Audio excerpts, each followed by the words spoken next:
어느 나라든지 지도자가 그 시기에 맞는 지도자가 나오셔야 그 어려움을 극복하고 국민들도 다 그런 대로 행복하게 살 수가 있는데 지금 참 어렵습니다. 이번 대통령은 경제를 잘 아는 사람이 나와서 해줬으면 좋겠어. 지난해에는 우리 국민 모두가 가슴이 답답하고 뭔가 많은 실망이 있었지만 정년 새해에는 기업도 잘 되고 장사도 잘 되고 하는 그런 해가 되었으면 좋겠습니다.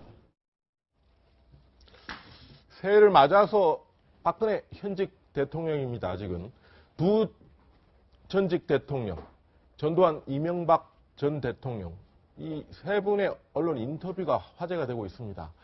자, 박 대통령과 전두환 이명박 전 대통령 세 사람이 서로 얽히고 설킨 악연이 더 관심을 모았습니다.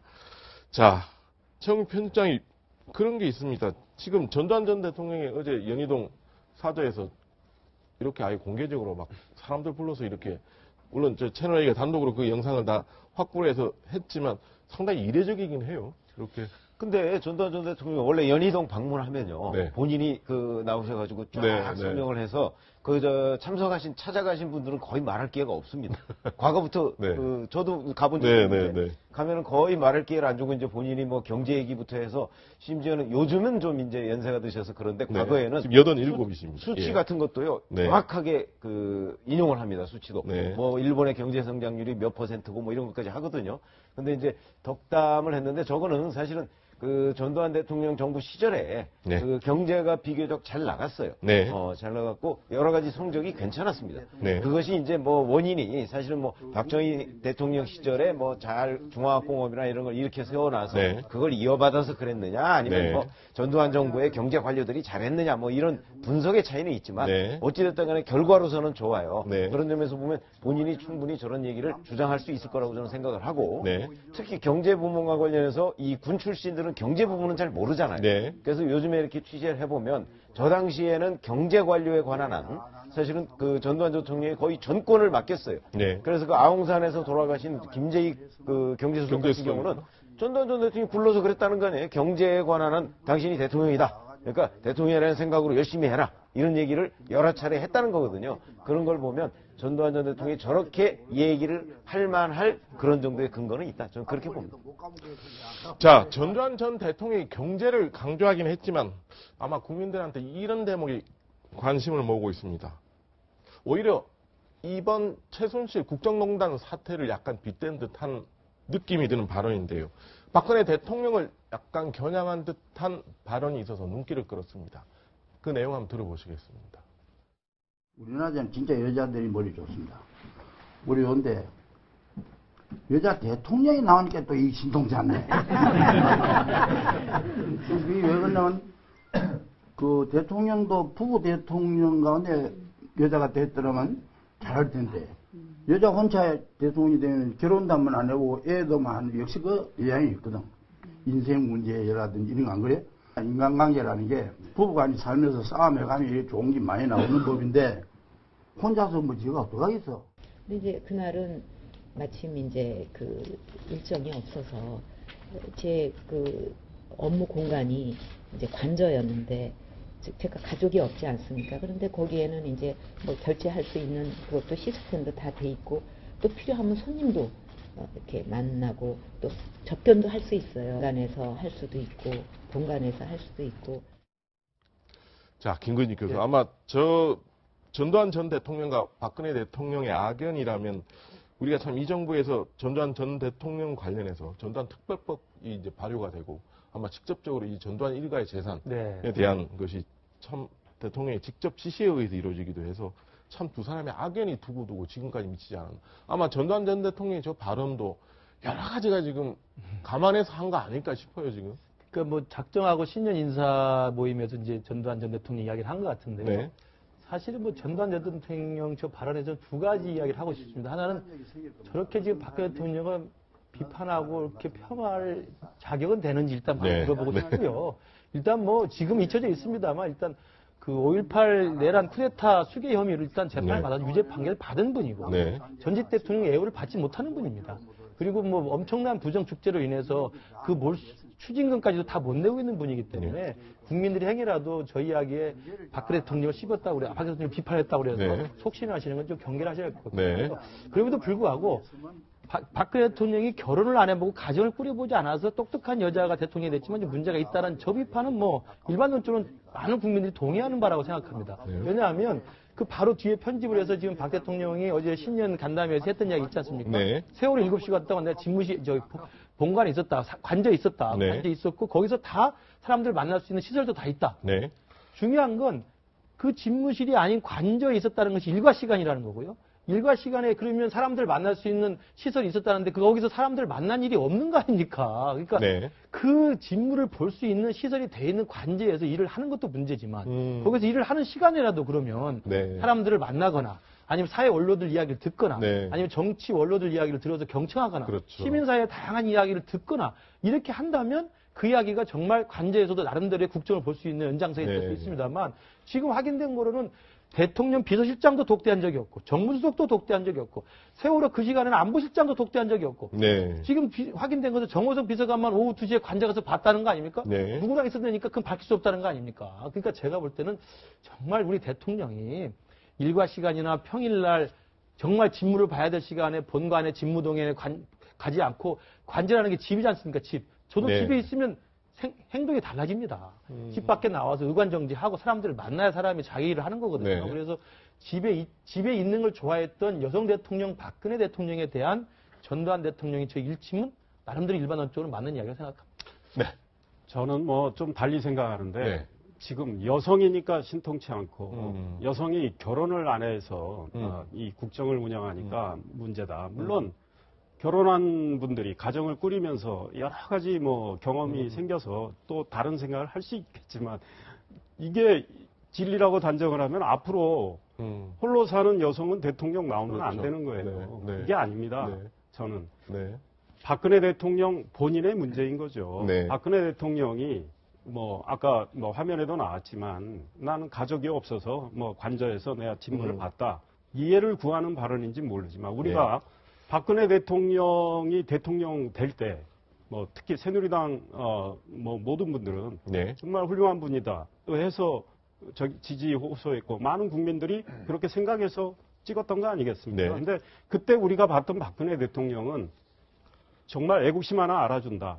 사심이 없다. 헌신적이다. 이런 이미지로 그 브랜드를 자기 걸로 만들어서 됐단 말이에요. 그래서 박근혜 대통령 늘 본인 이야기했어요. 국가와 결혼했다. 대한민국과 결혼했다. 나는 항상 이번에도 3차 담화에 이야기했지만 오로지 국가와 국민을 위해서 헌신했다. 정말 그래줄 줄 알았어요. 가족이 없으니까 더더욱 그래줄 줄 알았는데 지금 우리가 최순실 사태 이후를 보면서 박 대통령이 우리가 기대한 거하고 다른 모습으로 국정을 운영을 했기 때문에 지금 탄핵까지 당하는 이런 상황에 왔기 때문에 뭐 박근혜 대통령 본인의 문제인 거지 저걸 뭐 어떤 여성이나 결혼 안 한 분의 문제는 아니라고 저는 생각합니다. 그렇죠. 그게 남녀 간의 무슨 성차별 이런 차원까지 가서 해석이 돼서는 안 될 문제겠죠. 자, 이명박 전 대통령도 어제 새누리당을 탈당했다고 밝혔습니다. 한번 들어보시겠습니다. 아니 내가 대통령 전직 대통령 이만큼 해서 오래 했잖아요. 그러니까 정치색을 없앤다는 뜻이 되겠지. 그렇잖아요. 뭐 다른 창당이라나 이런 정치 세력에 들어가는 전혀 관계가 말씀 아니시죠? 그건 턱도 없는 일이지. 그럼. 자, 최영민 편집장이 보기에 아마 국민들이 이명박 대통령이 아마 새누리당에 있었나 없었나 그것도 지금 긴가민가 했는데 어찌됐든 탈당을 얘기했습니다. 지금 탈당을 얘기한 것은 어찌됐든 지금 여러 가지 뭐 새누리당이 분당을 하고 여러 가지가 있으니까 근데 이 당적 정리하겠다면 어떤 메시지가 좀 있지 않을까? 메시지죠. 확실히 메시지. 지금 말씀하셨듯이 자 새누리당 당원이었나? 이렇게 전부 다 생각을 했을 거예요. 저도 사실은 옛날에 탈당하지 않았나 싶은 생각이 들었어요. 그런데 그게 아니고 아직까지 새누리당 당원이었다. 그런데 왜 이 시기에 갑자기 당적을 정리하느냐 이런 점에서 보면 본인이 전직 대통령으로서 지금 개혁보수신당 친이계들이 많이 가 있는 그 개혁보수신당을 도와준다고 지금 나설 수는 없잖아요. 그러니까 아마 제가 뭐 잘 모르지만 저 내부에서는 이명박 전 대통령이 새누리당 개혁보수신당을 도와줄 방법이 없을까 연구를 했을 거예요. 그 연구 끝에 나온 결론이 이 시기에 당적을 버리면 되겠다. 그러면 일단 그 자체가 화제가 되면서 아무리 본인이 부인해도 이건 결국 개혁보수신당을 도와주는 그런 행동 중에 하나라고 이해를 할 것이고 기자들이 그렇게 기사를 쓸 거예요. 보나마나. 네. 그걸 잘 아는 이명박 전 대통령이 지금 이 시점에 딱 그것도 탈당을 지금 한 것도 아니고 네. 하겠다고 선언을 한 거예요. 네. 왜냐하면 1월 1일 날 한다는 게 의미가 있잖아요. 네. 그리고 기자들이 1월 1일 날 좀 일부가 갔으니까. 그러니까 뭐 기자들을 불러서 일부러 하면 또 자기적으로 뭘 하느냐 이런 얘기를 할 테니까 왔을 때 저런 얘기를 딱 던지면서 그 효과를 극대화하는 거죠. 네. 그런 의미에서 보면 저는 개혁보수신당을 도와주려는 의도가 충분히 있다. 물론 본인이 그렇다고 해서 그 당에 입당을 하고 그러진 않아요. 네. 이미 본인이 새누리당을 탈당했다는 것만으로도 그리고 그걸 국민들한테 알렸다는 것만으로도 저는 충분히 도와준 거라고 생각을 합니다. 이 과정에서 아마 이명박 대통령 측이 상당히 좀 이번 정권에 감정이 좀 불편했다. 이런 일화가 있었다고 합니다. 바로 이 사람 때문이라는데 누군지 한번 들어보겠습니다.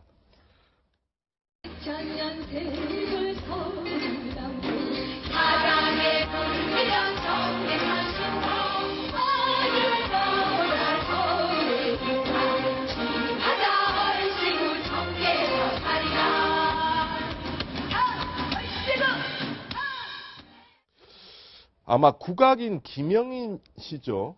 아마 이게 지금 문학의 블랙리스트에 올랐다는 대목이 있었는데 저 아마 노래가 청계천 아리랑이라고 해서 이게 지금 약간 좀 논란이 됐던 대목입니다. 이제 본인이 좀 주변에 좀 그런 걸 토로했다는데 뭐 어떤 부분이 논란이 됐다는 거예요? 그렇죠. 이게 원래는 청계천 아리랑인데 네. 청계천 하면 이명박 정부 시절에 대표적인 치적 사업 아니겠습니까? 네. 따라서 청계천 얘기하면 이명박 대통령이 떠오르니까 제목을 좀 바꿔라. 그래서 노래 제목하고 가사를 바꿔 서울 아리랑으로 바꿨다고 합니다. 네. 그래서 이분이 본의 아니게 이명박 대통령 때문에 블랙리스트에 올라간 게 아니냐라고 하는 하소연을 본인이 하다 보니까 이 얘기가 이명박 대통령 측에 좀 전달이 되어서 네. 이명박 대통령 측이 아마 현재 정부의 그 문학의 블랙리스트에서 아주 본의 아니게 본인에 대해서 폄훼하는 걸 들려서 아주 대노했다라는 소리가 좀 들리고 있는 것 같습니다. 네. 아마 이 문학의 블랙리스트 논란이 참 여러 분야로 지금 번지다 보니까 지금 파열음이 생기는 것 같습니다. 자, 대통령이 어제 기자들을 만나서 이 문학의 블랙리스트 문제에 대해서 언급했습니다. 한번 들어보겠습니다. 전혀 저는 모르는 일이에요. 보도를 보니까 뭐 이게 굉장히 숫자가 많고 뭐 그런데 저는 전혀 알지 못하는 일입니다. 유진용 장관께서 그 언론 인터뷰에서 이제 대통령께 이제 항의를 했다, 뭐 이렇게. 그러니까 무슨 항의를 했어요? 그러니까 뭐 이렇게 지금 어느 방송 인터뷰에 나와서 대통령 김기춘 비서실장께서 모르신다고 하시니까 모를 리가 없다면서 이렇게 자기한테 지시가 계속 문화부로 압력이 내려왔고. 오히려 뭐 그런 이렇게 많이 이렇게 품어가지고 그거 하는 거는 참 좋은 일 아니냐 그렇게 들었는데요 그때 그런 식으로 얘기 듣지 않았는데 대통령한테 약간 좀 어필 차원에서 말을 했다 이렇게 전하는 얘기는 다 그게 그대로 이렇게 오지 않을 수도 있습니다. 이런저런 사정으로. 아마 지금 최영욱 편집장이 보기에 아마 지금 김영임 씨가 했던 노래 그 가사를 뭐 바꾸니 많이 이게 지금 어디까지가 사실인지는 저도 뭐 아직 최종적으로 모르겠습니다만 참 이렇게까지 했다는 일각의 주장이 분명히 나오니까. 아니, 그러니까 그럼 김영임 씨가 아마 얘기를 했을 거예요. 네. 누구한테 얘기를 해서 그게 네. 이제 이명박 전 대통령 귀에 들어갔겠죠. 네. 그럼 김영임 씨는 없는 얘기를 만들지는 않았어요. 그러면 그게 박근혜 대통령의 지시냐? 전 그것까지는 아니라고 그렇죠. 봐요. 네. 박근혜 대통령이 뭐 바쁜데 그것까지 지시를 네. 하겠습니까? 그런데 자, 우리가 과거부터 보면 네. 윗사람이 기침하면 아랫사람은 독감 앓는다고 그럽니다. 네. 저는 그런 현상이라고 봐요. 블랙리스트도 그런 네. 현상이라고 보거든요. 시간이 좀 있으면 과거에 네. 어느 대통령이라고는 제가 안 하겠습니다. 네. 인사안을 이렇게 한 15명을 올려갔대요. 그랬더니 마음에 안 드는 거예요. 그래서 볼펜을 들고 이런 사람밖에 없어 그랬대요. 4개를 찍었다면서 4개를. 네. 그 찍은 사람이 다 탈락됐어요. 네. 이 사람은 아무 생각 없이 찍은 거예요. 근데 그 4사람 탈락해서 다시 올리니까 통과했어요. 네. 이게 이런 우스갯소리가 그러니까 있듯이. 싫은 사람만 우선적으로 빼면 된다. 네. 아니 그러니까 사실은 이분은 아무 생각이 없이 찍었는데 네. 아랫사람은 그 네 사람을 뺀 거예요. 싫은 사람으로 생각하고. 이 싫어서 대통령이 표시를 했구나. 네. 근데 사실은 그거 아니었거든요. 네. 그런 현상이 지금 벌어지고 있는 거라고. 사실 블랙리스트 이야기는 매번 여기 나와서 말씀드렸습니다만 정부의 친화적이고 정부의 우호적인 문화예술계 인사들을 챙길 수 있습니다. 네. 학계 인사들 챙길 수 있고요.